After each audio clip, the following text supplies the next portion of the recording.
let's all pretend that we're at Toyota, and I know people don't like to raise their hand, so let me start this way. Everybody please raise your hand. Everybody please raise your hand.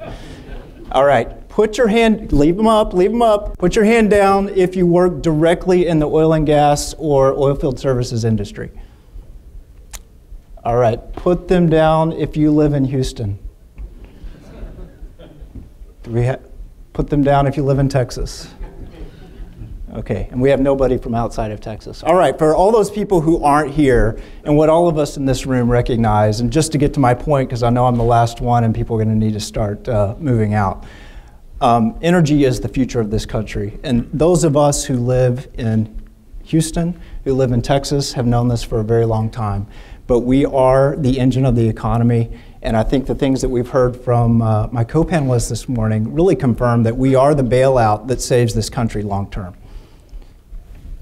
So let me give a brief description of energy private equity. A lot of you may know this, but given I've been in the industry for 12 years, my mom still doesn't know what I do. Just a very quick overview. Private equity, we are ultimately asset managers. We're managing money on behalf of university endowments, on behalf of public pension plans.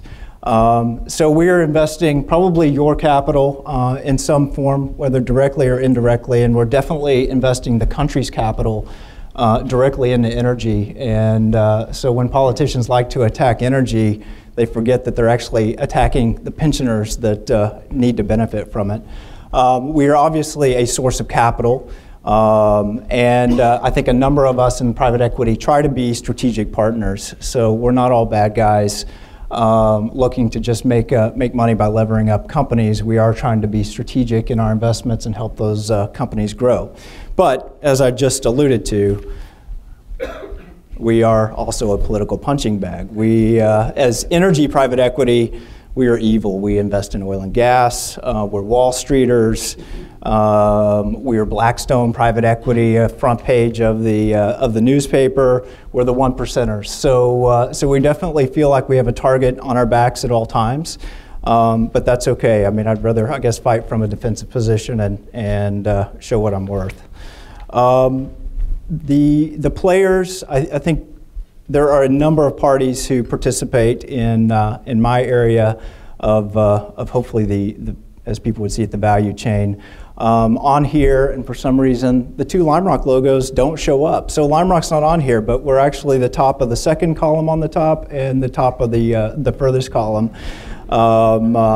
It's on my printout here, by the way. But anyway, as you can see, and as Tom alluded to, there's a lot of capital chasing energy, and it's a mix of specialists that you see up in the top table, as well as some generalists and some specialists in some places that I don't play, who are all out here to invest capital in this great industry that we have.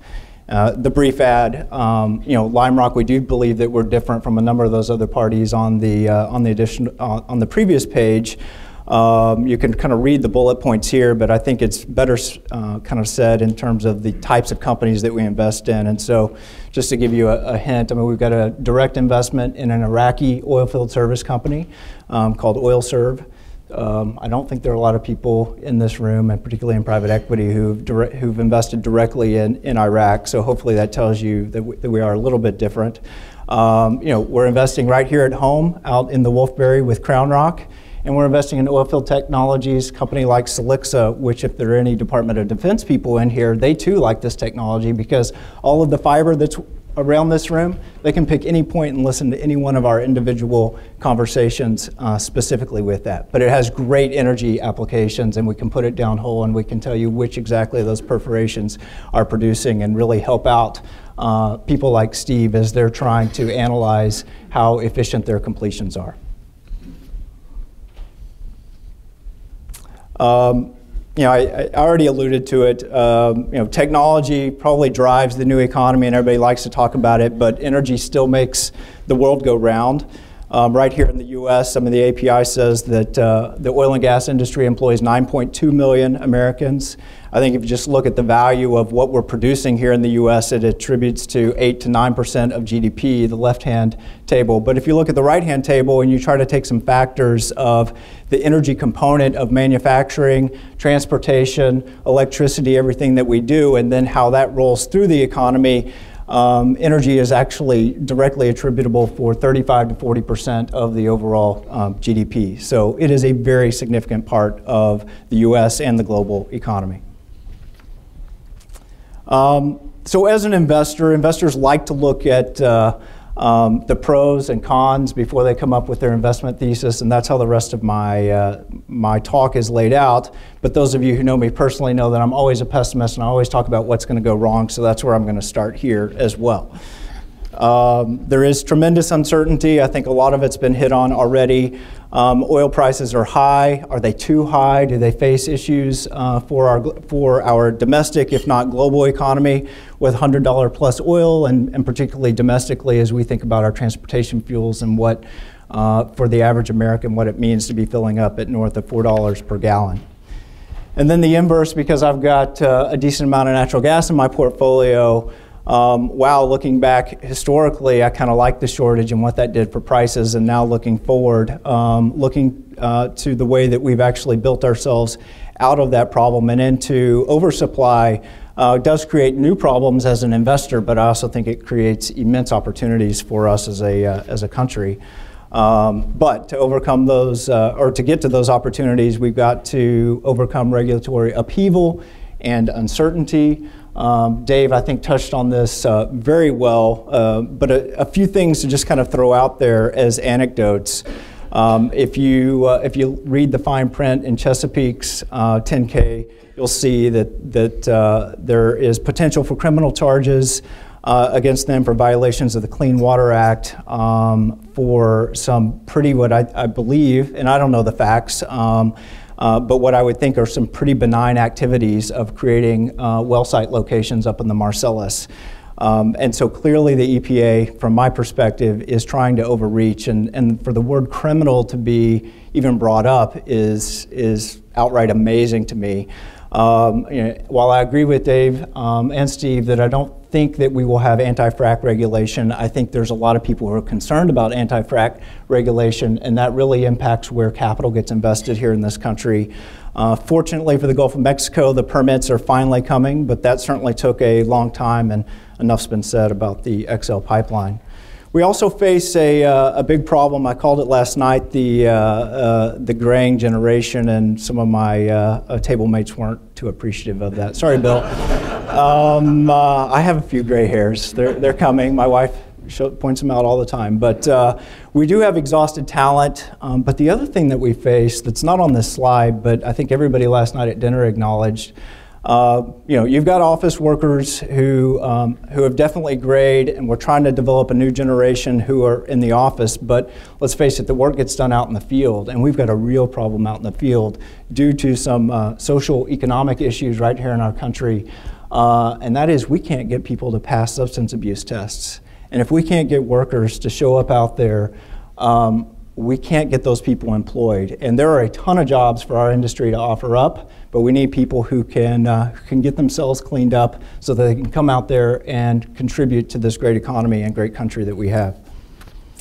And then we are, of course, our own worst enemy. I've seen a few different Halliburton presentations, and I think Steve is very good in keeping with the Halliburton way. Every time you listen to a Halliburton guy give a speech in a situation like this, they're very much focused on uncovering the truths of our industry, and it's so important, and we have always been bad at it, and unfortunately I think we remain bad, and that's why a movie like Gasland gets all the press, and a new movie like Frac Nation that tells the other side of the story probably has little press, but maybe those of you who are here and used to know about it, and if not, go Google it. It's very interesting. If you're from Texas, you're probably not surprised to hear that people could light their faucets up, and some people in Texas actually get kind of excited because that means that their property is sitting over a natural resource. And Gasland failed to inform you that those people could light their faucets before fracking took place. So hence the reason the Texans were excited, because we knew what that meant all along. And then, you know, is anybody actually talking about the oil spill with Macondo and how quickly it cleaned itself up because of the natural occurrence of the microbes and the fact that the Gulf itself is an ecosystem that's been developed around natural resources seeping into it and has a way of dealing with some of those problems. So let's talk about the silver linings. I believe, look, our industry is made up of people, and I believe that people are intrinsically good, and I therefore believe that we are an intrinsically good industry, and I think we are phenomenal for the economy. But when I say good, we're damn smart, and I shouldn't say we. I mean the people who work in our industry, and by we I meant me. The people who work in our industry are amazing at what they do, and people like to talk about landing on the moon and that sort of stuff, but the fact that we were able to get two 10-inch wells 3 miles below surface to intersect in order to relieve the Macondo well, I mean, has anybody thought about the engineering feat that requires? I mean, it is absolutely amazing what our people have done. Similarly, and the opportunity in the room has been discussed by all three of my co-panelists, think about what the technology has done with respect to unlocking these unconventional resources. What historically have been called unconventional resources, and now by virtue of where the production has shifted to, as Steve said, I mean, the unconventionals are the conventional, but it's because of technology. It's because of what the completion engineers have been able to do, what George Mitchell and his team were able to do, and really unlock this great opportunity set that we have in bypassed hydrocarbons that are now a primary source for us. And so I think that this is a phenomenal opportunity for the U.S., and it is time for the U.S. to get its mojo back. You know, this picture probably takes you back to post-war America, before I was born, I'm sure in some of your heyday, but we can be there again.